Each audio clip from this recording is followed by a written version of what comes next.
ಧರ್ಮಸ್ಥಳದ ಸೌಜನ್ಯಳ ಅತ್ಯಾಚಾರ ಹಾಗೂ ಹತ್ಯೆ ಪ್ರಕರಣ ಯಾರಿಗೆ ಗೊತ್ತಿಲ್ಲ ಹೇಳಿ. ಈ ಪ್ರಕರಣ ರಾಜ್ಯ ಮಟ್ಟದಲ್ಲಿ ಮಾತ್ರವಲ್ಲದೆ ಇಡೀ ದೇಶದಲ್ಲಿ ಹಾಗೂ ಅಂತಾರಾಷ್ಟ್ರೀಯ ಮಟ್ಟದಲ್ಲಿಯೂ ಕೂಡ ಸದ್ದು ಮಾಡಿತ್ತು. ಸೌಜನ್ಯಳ ಸಾವಿನ ಪ್ರಕರಣಕ್ಕೆ ಸಂಬಂಧಿಸಿದಂತೆ ಆಕೆಯ ಸಾವಿಗೆ ಇನ್ನೂ ನ್ಯಾಯ ಸಿಕ್ಕಿಲ್ಲ ಎಂದರೆ ಅಂದರೆ ಬೆಳ್ತಂಗಡಿ ಪೊಲೀಸರ ಕಾರ್ಯವೈಖರಿ ಹಾಗೂ ಅಂದು ಆಳ್ವಿಕೆ ನಡೆಸುತ್ತಿದ್ದ ಸರ್ಕಾರಗಳು ಯಾವ ರೀತಿ ನಡೆದುಕೊಂಡಿವೆ ಎನ್ನುವುದಕ್ಕೆ ಒಂದು ತಾಜಾ ಉದಾಹರಣೆಯಾಗಿದೆ. ಸೌಜನ್ಯ ಅತ್ಯಾಚಾರ ಮತ್ತು ಹತ್ಯೆ ಪ್ರಕರಣ ಬಯಲಿಗೆ ಬಂದು 10 ವರ್ಷಗಳು ಕಳೆದಿದೆ. ಈ ಪ್ರಕರಣ ಕುರಿತು ಹಲವಾರು ಸಂಘಟನೆಗಳು ನ್ಯಾಯಕ್ಕಾಗಿ ಸಾಕಷ್ಟು ಹೋರಾಟಗಳನ್ನು ನಡೆಸಿವೆ. ಆದರೆ ಇದುವರೆಗೂ ಆ ಪ್ರಕರಣಕ್ಕೆ ಸಂಬಂಧಿಸಿದಂತೆ ಸರಿಯಾದ ನ್ಯಾಯ ಸಿಕ್ಕಿಲ್ಲ. ಯಾರೋ ಅಮಾಯಕನನ್ನು ಆರೋಪಿಯನ್ನಾಗಿ ಮಾಡಿ ಆತನನ್ನು ಬಂಧಿಸಿರುವ ಪೊಲೀಸರು ನಿಜವಾದ ಆರೋಪಿಯನ್ನು ಬಚಾವು ಮಾಡಿದ್ದಾರೆ. ಅಂದಹಾಗೆ ಧರ್ಮಸ್ಥಳದಲ್ಲಿ ಸೌಜನ್ಯಳ ಅತ್ಯಾಚಾರ ಮತ್ತು ಹತ್ಯೆ ಪ್ರಕರಣ ಮಾತ್ರ ನಡೆದಿಲ್ಲ. ಇಂತಹ ಹಲವಾರು ಘಟನೆಗಳು ನಡೆದಿವೆ. 1000ಕ್ಕೂ ಹೆಚ್ಚು ಪ್ರಕರಣಗಳು ನಡೆದಿದೆ ಎನ್ನುವುದು ಈಗ ಸಾಬೀತಾಗುತ್ತಿದೆ. ವ್ಯಕ್ತಿಯೊಬ್ಬ ನಾನು 1000ಕ್ಕೂ ಹೆಚ್ಚು ಹೆಣ್ಣು ಮಕ್ಕಳನ್ನು ಹೂತು ಹಾಕಿದ್ದೇನೆ, ಈ ಬಗ್ಗೆ ಸ್ಥಳಗಳನ್ನು ನಾನು ತೋರಿಸುತ್ತೇನೆ ಎಂದು ನ್ಯಾಯಾಲಯದ ಮುಂದೆ ಹೇಳಿಕೆ ನೀಡಿರುವುದು ತೀವ್ರ ಕುತೂಹಲಕ್ಕೆ ಕಾರಣವಾಗಿದೆ.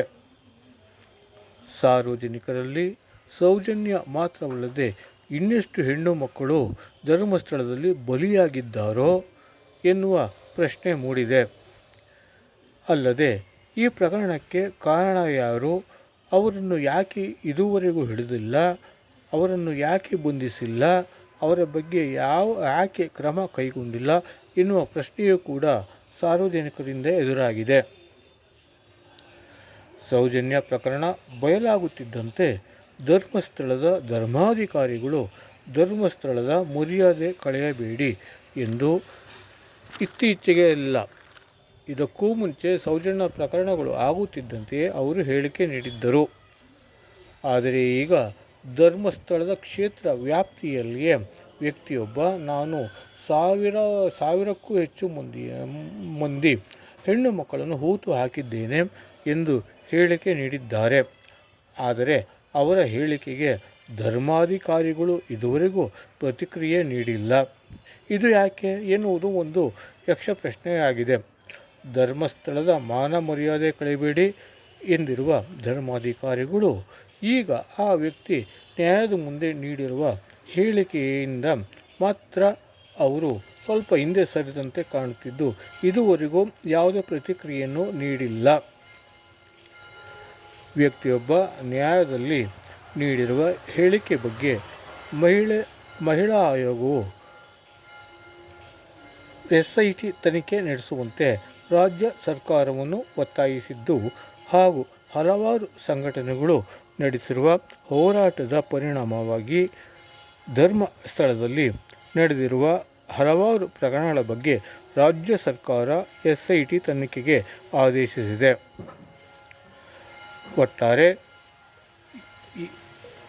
ಈ ಪ್ರಕರಣಗಳು ಸಾಕಷ್ಟು ಹೆಚ್ಚಾಗಿದ್ದು ಧರ್ಮಸ್ಥಳದಲ್ಲಿ ಧರ್ಮ ಇದೆಯೋ ಅಥವಾ ಅಧರ್ಮ ತಾಂಡವವಾಡುತ್ತಿದೆಯೋ ಎನ್ನುವುದರ ಬಗ್ಗೆ ಸಾರ್ವಜನಿಕರು ತಮ್ಮನ್ನು ತಾವೇ ಪ್ರಶ್ನೆ ಮಾಡಿಕೊಳ್ಳುತ್ತಿದ್ದಾರೆ. 2015ರಲ್ಲಿ ಸೌಜನ್ಯ ಪ್ರಕರಣಗಳು ಈಚೆಗೆ ಬರುತ್ತಿದ್ದಂತೆ ಧರ್ಮಸ್ಥಳದ ಬಗ್ಗೆ ಕೆಲವರಲ್ಲಿ ಅನುಮಾನ ಮೂಡಿತ್ತು. ಸೌಜನ್ಯಳ ಪ್ರಕರಣಕ್ಕೆ ಸಂಬಂಧಿಸಿದಂತೆ ಪ್ರಭಾವಿ ವ್ಯಕ್ತಿಗಳು ಭಾಗಿಯಾಗಿದ್ದಾರೆ ಎನ್ನುವ ಅನುಮಾನಗಳು ಸಾಕಷ್ಟು ಮೂಡಿದ್ದವು. ಆದರೆ ಅಮಾಯಕನೊಬ್ಬನನ್ನು ಈ ಪ್ರಕರಣದಲ್ಲಿ ಸಿಲುಕಿಸಿ ಅವನನ್ನು ಪೊಲೀಸರು ಬಂಧಿಸಿದ್ದರು. ಈ ಹಿನ್ನೆಲೆಯಲ್ಲಿ ನಿಜವಾದ ಅಪರಾಧಿಗಳು ಮಾತ್ರ ಇದುವರೆಗೂ ಕೂಡ ಸಂತೋಷವಾಗಿದ್ದಾರೆ. ಇದಲ್ಲದೆ ಇನ್ನೂ ಅನೇಕ ಪ್ರಕರಣಗಳು ಧರ್ಮಸ್ಥಳ ಕ್ಷೇತ್ರ ವ್ಯಾಪ್ತಿಯಲ್ಲಿ ನಡೆದಿರುವುದು ಸಾರ್ವಜನಿಕರಲ್ಲಿ ಅಸಮಾಧಾನವನ್ನು ಉಂಟು ಮಾಡಿದೆ. ಧರ್ಮಸ್ಥಳ ಎಷ್ಟರ ಮಟ್ಟಿಗೆ ಸೂಕ್ತ ಎನ್ನುವುದು ಕೂಡ ಅವರಲ್ಲಿ ಮನೆ ಮಾಡಿದೆ. ಈ ಬಗ್ಗೆ ಅವರೇ ಅಂದರೆ ಭಕ್ತಾದಿಗಳೇ ಪ್ರಶ್ನೆ ಮಾಡಿಕೊಳ್ಳುವಂತಹ ವಾತಾವರಣ ಈಗ ಸೃಷ್ಟಿಯಾಗಿದೆ. ಒಟ್ಟಾರೆ ಧರ್ಮಸ್ಥಳದಲ್ಲಿ ಅಧರ್ಮ ತಾಂಡವವಾಡುತ್ತಿದೆ ಎಂದು ಕೆಲವರು ಹೇಳುತ್ತಿದ್ದು, ಆದರೆ ಇದುವರೆಗೂ ಕೂಡ ಅಲ್ಲಿ ಮಾಡಿರುವ ತಪ್ಪುಗಳನ್ನು ಹಾಗೂ ತಪ್ಪುಗಳಿಗೆ ಯಾವುದೇ ಶಿಕ್ಷೆ ಆಗಿಲ್ಲ ಎನ್ನುವುದು ಆಘಾತಕಾರಿ ಹಾಗೂ ಆತಂಕಕಾರಿ ವಿಚಾರವಾಗಿದೆ.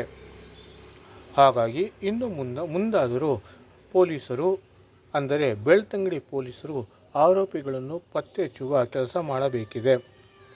ಈಗ SIT ತಂಡವನ್ನು ರಚನೆ ಮಾಡಿರುವುದರಿಂದ ಇದು ಕೂಡ ಬೆಳ್ತಂಗಡಿ ಪೊಲೀಸರ ವ್ಯಾಪ್ತಿಗೆ ಬರುವುದಿಲ್ಲ.